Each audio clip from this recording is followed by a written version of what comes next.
Welcome to my another lecture.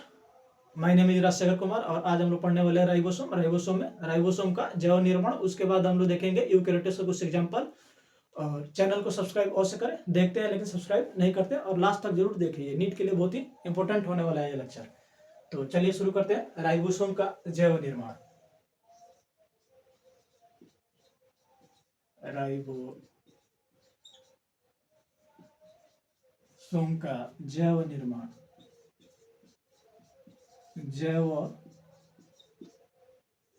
Ribosome का जैव निर्माण। तो जो होता है यूकेरियोट्स में राइबोसोम के आरएनएएस जैसे यूकेरियोट्स के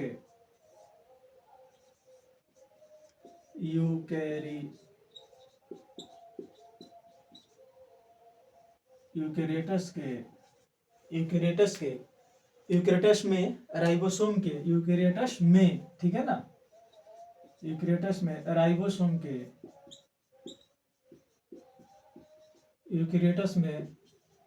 राइबोसोम के आरएनएएस, ठीक है, आरएनएएस जैसे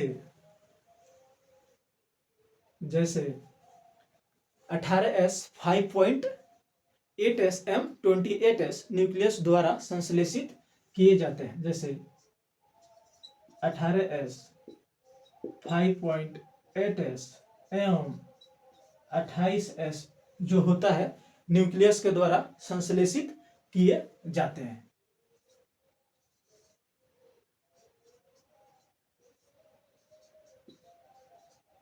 न्यूक्लियस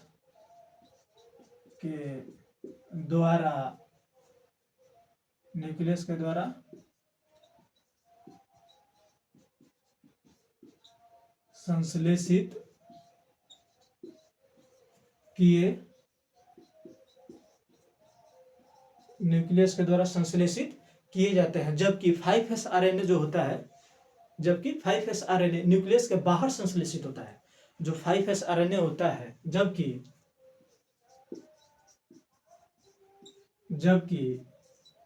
5S आरएनए न्यूक्लियस के बाहर संश्लेषित होता है, ठीक है ना।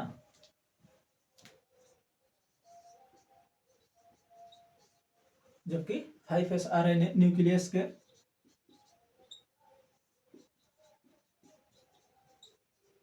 बाहर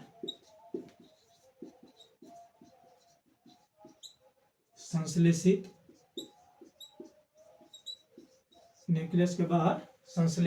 होता है।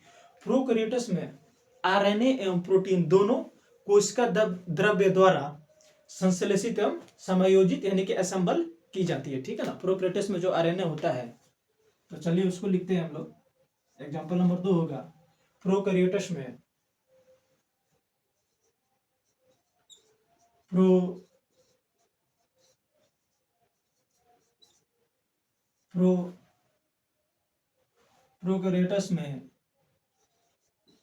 प्रोकैरियोट्स में आरएनए जो होता है,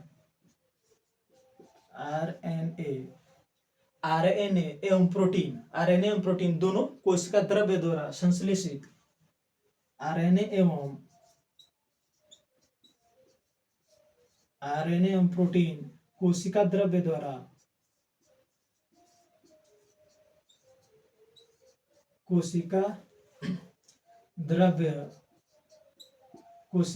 द्वारा संश्लेषित एवं असेंबल की जाती है, ठीक है ना। संश्लेषित एवं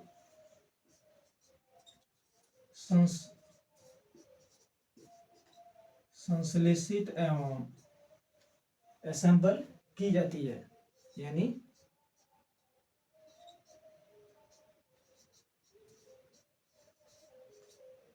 समायोजित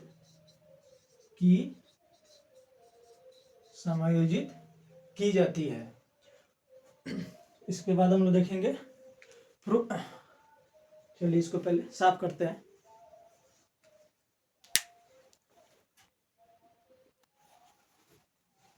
तो चलिए शुरू करते हैं। दूसरा हम लोग एग्जांपल जो होगा पॉलीराइबोसोम या पॉलीसोम, उनके अनेक एमआरएनए, मतलब अनेक एमआरएनए कितना, तो सामान्यतः 6 से 8 mRNA जो होता है स्टैंड पर जुड़े रहते हैं, ठीक है, तब इसे पॉलीराइबोसोम कहते हैं। तो पॉलीराइबोसोम कब कहा जाता है? जब ये सामान्यतः 6 से 8 mRNA जो होता है स्टैंड पर जुड़े रहते हैं, तब इसे हम लोग पॉलीराइबोसोम कहते हैं। तो पॉलीराइबोसोम या पॉलीसोम, ठीक है ना, पोली पोली पॉलीराइबोसोम या पॉलीसोम, पॉलीराइबोसोम, या आप लोगों को कहीं कहीं ये देखने को मिलेगा कि या तो पॉलीराइबोसोम ही लिखा है या पॉलीसोम ही लिखा है, ठीक है ना, पॉलीराइबोसोम या पॉलीसोम, पॉलीराइबोसोम या पॉलीसोम,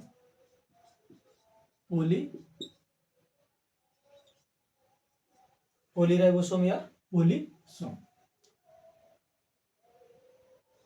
पॉलीराइबोसोम या पॉलीसोम, ये जो होते हैं जब उनके कुछ mRNA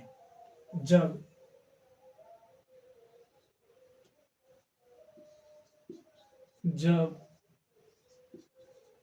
उनके कुछ mRNA, तो कुछ mRNA मतलब कितना? तो सामान्यतः हम लोग मानते हैं 6 से 8, ठीक है ना, कुछ मतलब सामान्यतः 6 से 8 mRNA जो होता है स्टैंड पर जब जुड़े रहते हैं,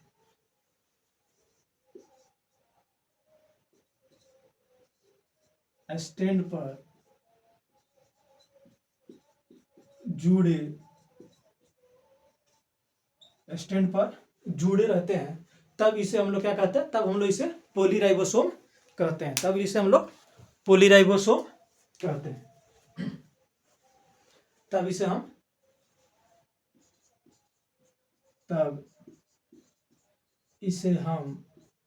क्या कहते हैं? पॉलीराइबोसोम या पॉलीसोम कहते हैं,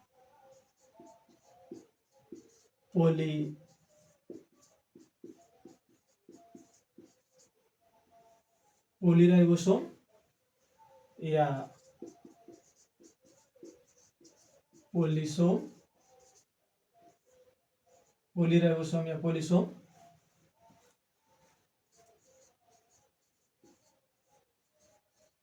पॉलीराइबोसोम या पॉलीसोम स्टैंड पर जुड़े रहते हैं, तब इसे हम पॉलीराइबोसोम या पॉलीसोम कहते हैं। समीप स्थित राइबोसोम के बीच की दूरी जो होता है, जो समीप में स्थित राइबोसोम होता है उनके बीच की दूरी कितनी होती है? तो 90 न्यूक्लियोटाइड के बराबर होती है। समीप स्थित राइबोसोम होते हैं, समीप स्थित राइबोसोम, जिसे में लिखते हैं समीप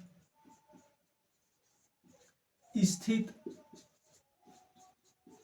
राइबोसोम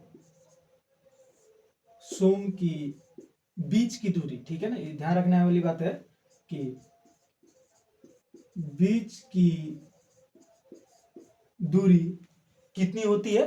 तो 90 न्यूक्लियोटाइड के बराबर होती है, 90 न्यूक्लियोटाइड के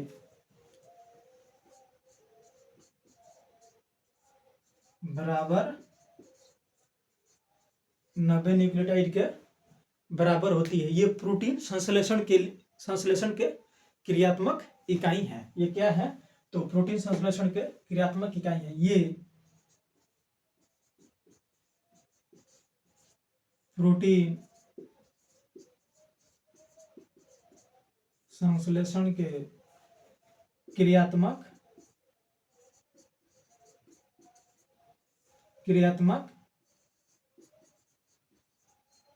इकाई क्या है? ये प्रोटीन संश्लेषण क्रियात्मक इकाई है। कुछ इसका हम लोग कार्य देखेंगे कि इनके कार्य क्या क्या है। राइबोसोम को प्रोटीन का फैक्ट्री भी कहा जाता है, ठीक है ना, राइबोसोम को प्रोटीन का फैक्ट्री या प्रोटीन की कार्य शाखा भी कहते हैं। राइबोसोम को प्रोटीन का फैक्ट्री या प्रोटीन का कार्य शाखा भी कहते हैं, ठीक है ना। राइबोसोम को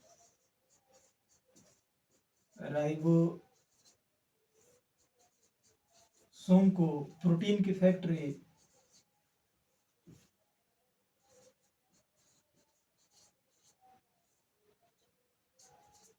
प्रोटीन की फैक्ट्री या प्रोटीन की कार्य शाखा भी कहा जाता है, या प्रोटीन की कार्य शाखा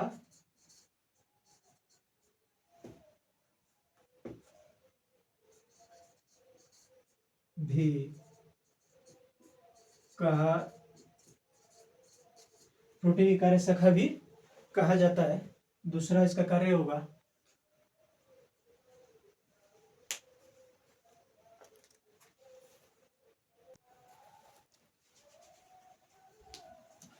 तो एग्जांपल नंबर हम लोग कार्य जो है उसका 2 देखेंगे हम लोग।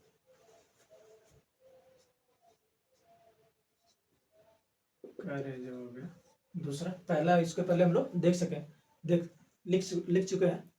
मुक्त राइबोसोम जो होता है उसका क्या कार्य होता है? मुक्त राइबोसोम संरचनात्मक प्रोटीन का संश्लेषण करते हैं, ठीक है ना। मुक्त राइबोसोम का कार्य क्या होता है? तो मुक्त राइबोसोम जो होता है संरचनात्मक प्रोटीन का संश्लेषण करते हैं।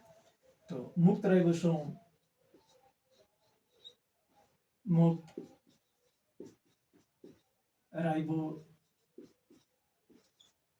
मुक्त राइबोसोम जो होते हैं उनका क्या कार्य होता है? तो संरचनात्मक प्रोटीन का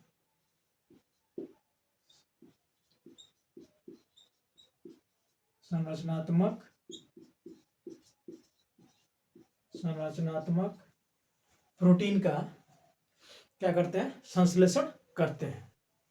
संरचनात्मक प्रोटीन का संश्लेषण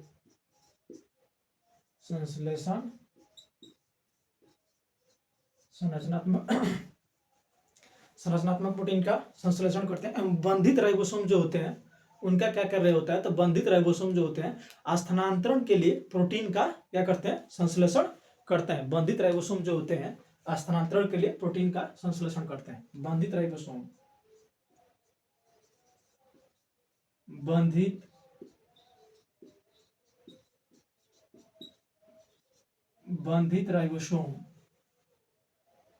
बंधित राइबोसोम जो होते हैं बंधित राइबोसोम स्थानांतरण के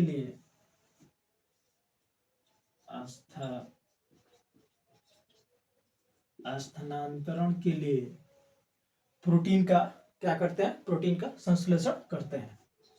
स्थानांतरण के लिए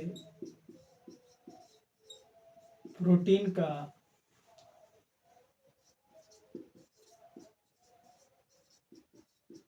संश्लेषण करते हैं। प्रोटीन संश्लेषण में राइबोसोम जो होता है राइबोसोम प्रोटीन संश्लेषण में सहायक होता है, ठीक है। राइबोसोम प्रोटीन संश्लेषण के लिए आवश्यक भी होते हैं। तो तीसरा हो जाएगा हमारा राइबोसोम प्रोटीन संश्लेषण के लिए आवश्यक होते हैं।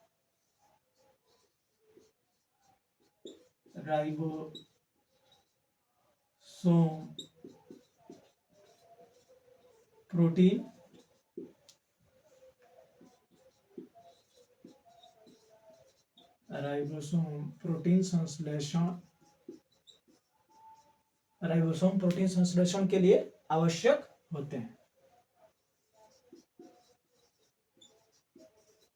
राइबोसोम प्रोटीन संश्लेषण के लिए आवश्यक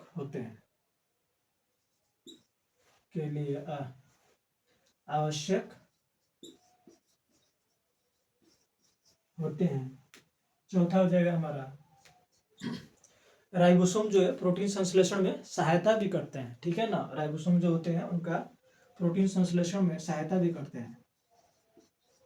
राइबोसोम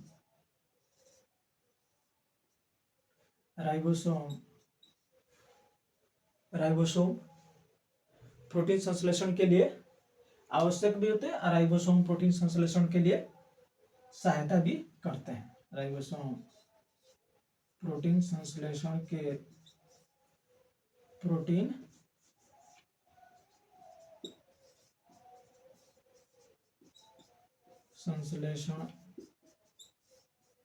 के लिए सहायता भी करते हैं।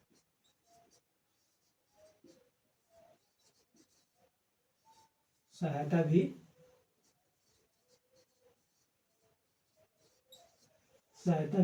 करते हैं।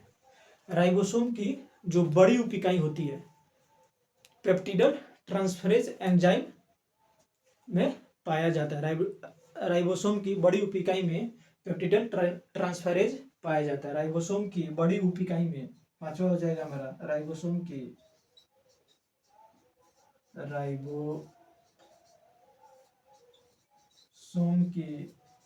बड़ी उप इकाई में,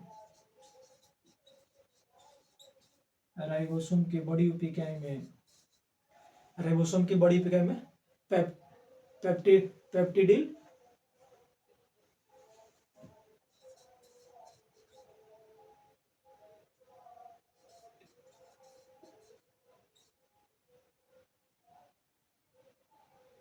पेप्टिडिल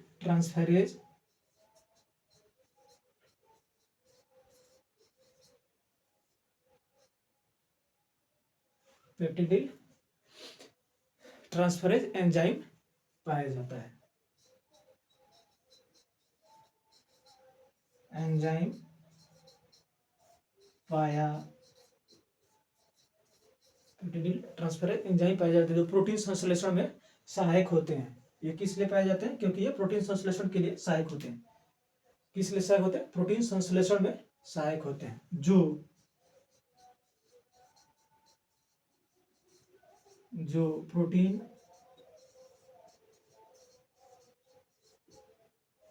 प्रोटीन संश्लेषण के लिए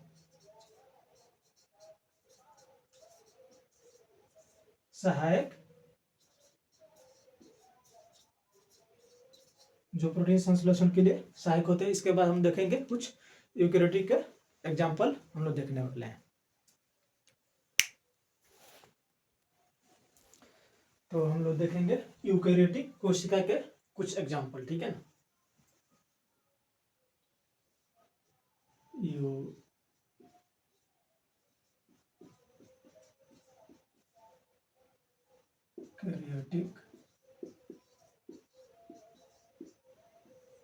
यूकेरियोटिक कोशिका, इन यूकेरियोटिक कोशिका जो होती है इसमें द्विझिल्ली तंत्र होता है। यूकेरियोटिक कोशिका में द्विझिल्ली तंत्र होता है। तो पहला हो जाएगा हमारा, इसमें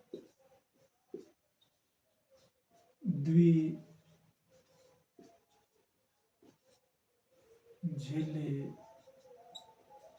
तंत्र होता है। यूकेरियोटिक कोशिका में द्विझिल्ली तंत्र होता है, लेकिन कुछ प्रोटिस्टा, अधिकांश कवक तथा पादप, अधिकांश कवक तथा सभी पादपों में, ठीक है, अधिकांश कवक सभी पादपों में कोशिका भित्ति जो होती है प्लाज्मा मेम्ब्रेन को घेरे रहती है। दूसरा हो जाएगा हमारा कुछ प्रोटीन, अधिकांश कुछ प्रोटीन,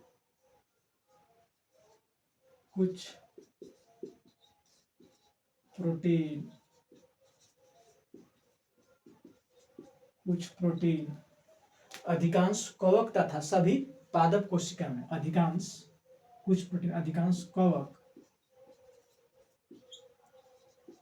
कवक तथा सभी पादप कोशिका में, कवक तथा अन्य सभी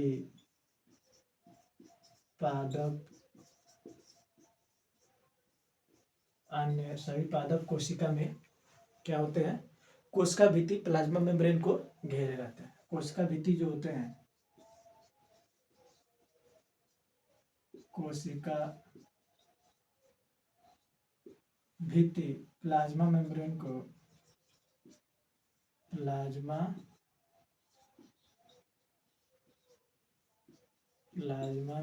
को घेरे रहते हैं।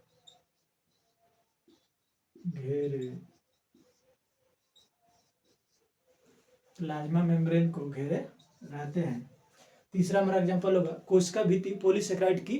कोशिका भित्ति किसकी बनी होती है? तो कोशिका भित्ति जो होती है पॉलीसेकेराइड के बनी होती है। कोशिका भित्ति पॉलीसेकेराइड की बनी होती है।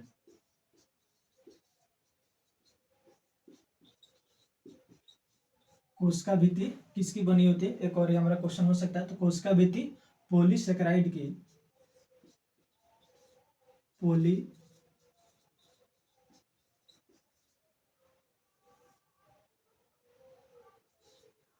पॉलीसेकेराइड की बनी, कोशिका भित्ति पॉलीसेकेराइड की बनी होती है। कवक में प्रभावशाली पदार्थ काइटिन तथा अन्य पादपों में सेलुलोज होता है, ठीक है ना। कवक में जो है प्रभावशाली पदार्थ क्या होता है, तो कवक में प्रभावशाली पदार्थ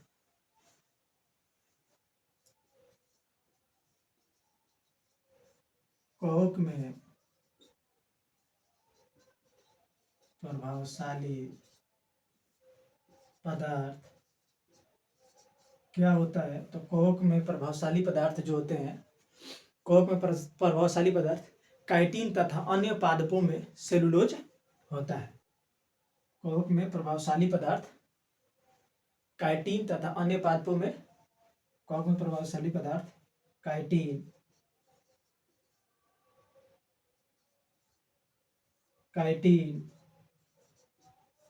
तथा पादपों में किसका बना होता है, तो पादपों में सेलुलोज का होता है। तथा अन्य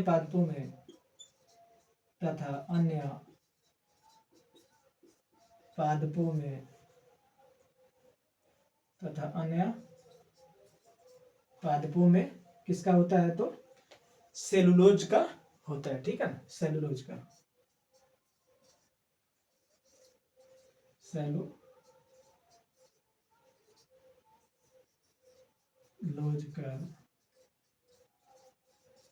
होता है, ठीक है। इसमें श्वसनीय एंजाइम का जो यूकेरियोटिक कोशिका जो है, इसमें क्या होता है, श्वसनीय एंजाइम का क्या अभाव होता है, ठीक है ना। यूकेरियोटिक कोशिका में श्वसनीय एंजाइम का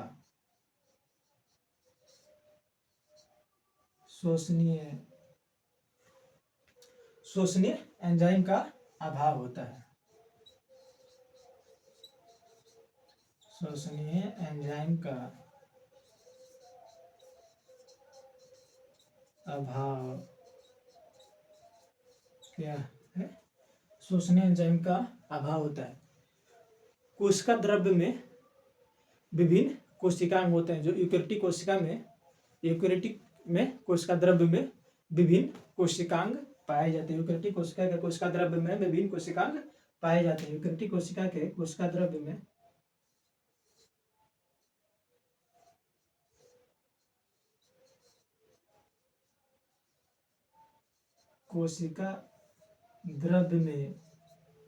क्या होता है, विभिन्न कोशिकांग होते हैं।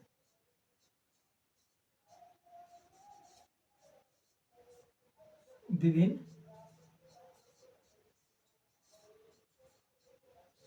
कोशिकांग होते हैं। विभिन्न कोशिकांग क्या होता है, विभिन्न कोशिकांग होते हैं। राइबोसोम जो होता है, यूकेरियोटिक कोशिका के राइबोसोम 80S और 70S दोनों प्रकार के क्या होते हैं, पाए जाते हैं। 80S और 70S दोनों प्रकार के पाए जाते हैं। इसमें राइबोसोम में 80S, यूकेरियोटिक कोशिका के राइबोसोम में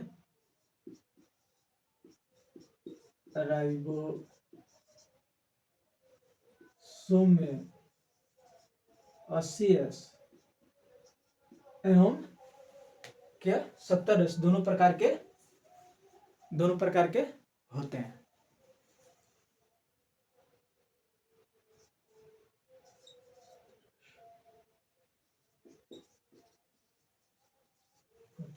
ठीक है ना।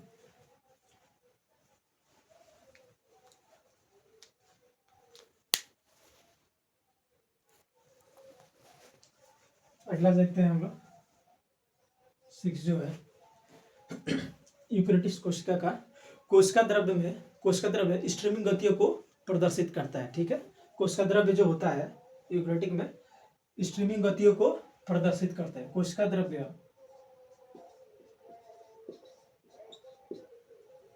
कोशिका द्रव्य क्या करता है, तो स्ट्रीमिंग गतियों को प्रदर्शित, स्ट्रीमिंग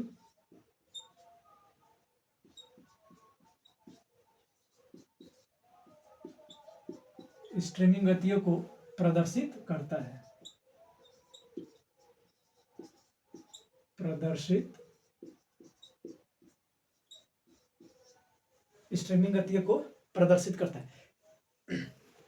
केंद्रकीय पदार्थ केंद्रकीय आवरण द्वारा घिरा रहता है, ठीक है ना। यूकेरियोटिक में केंद्रकीय पदार्थ जो होता है केंद्रकीय आवरण द्वारा घिरा रहता है और केंद्रक कोशिका द्रव्य से पृथक होता है, ठीक है ना। यूकेरियोटिक में केंद्रकीय पदार्थ जो होते हैं, केंद्रकीय पदार्थ, केंद्रकीय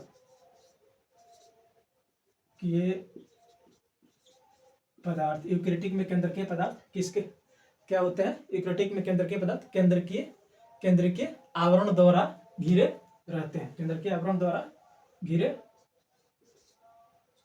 केंद्रकीय आवरण द्वारा, यूकेरियोटिक में केंद्रकीय जो होते हैं केंद्रकीय पदार्थ केंद्रकीय आवरण द्वारा घिरे रहते हैं, केंद्रकीय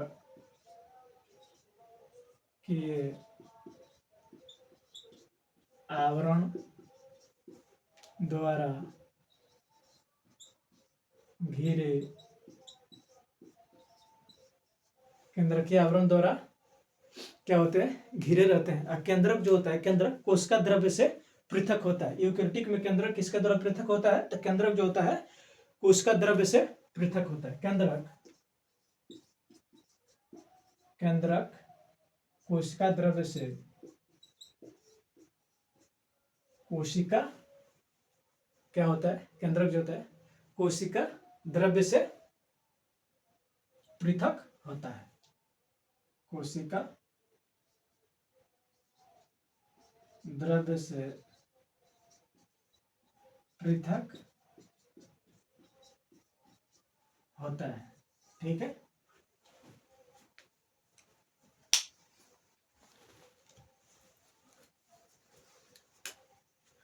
अगला हो जाएगा हमारा यूकेरियोटिक कोशिका में केंद्रकीय डीएनए रेखीय तथा हिस्टोन प्रोटीन युक्त होता है। यूकेरियोटिक कोशिका में केंद्रकीय डीएनए जो होता है, यूकेरियोटिक कोशिका में केंद्रकीय डीएनए,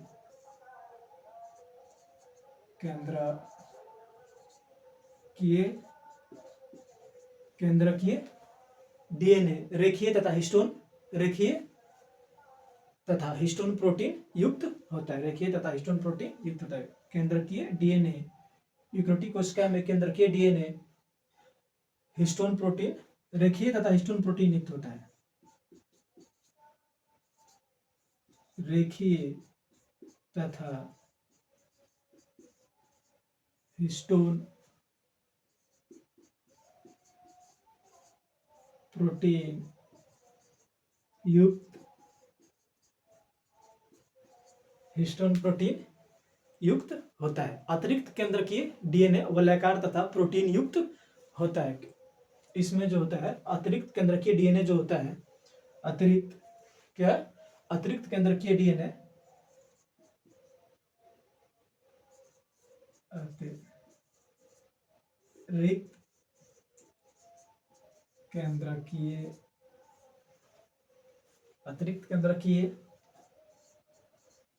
अतिरिक्त केंद्रकीय डीएनए वलयाकार तथा प्रोटीन युक्त होता है,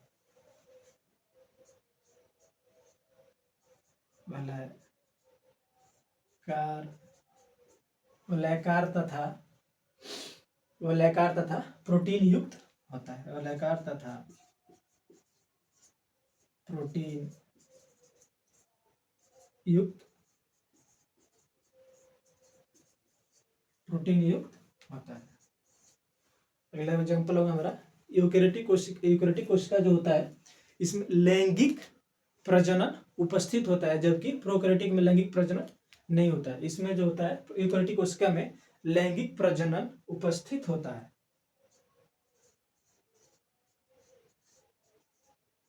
लैंगिक प्रजनन, इसमें लैंगिक प्रजनन उपस्थित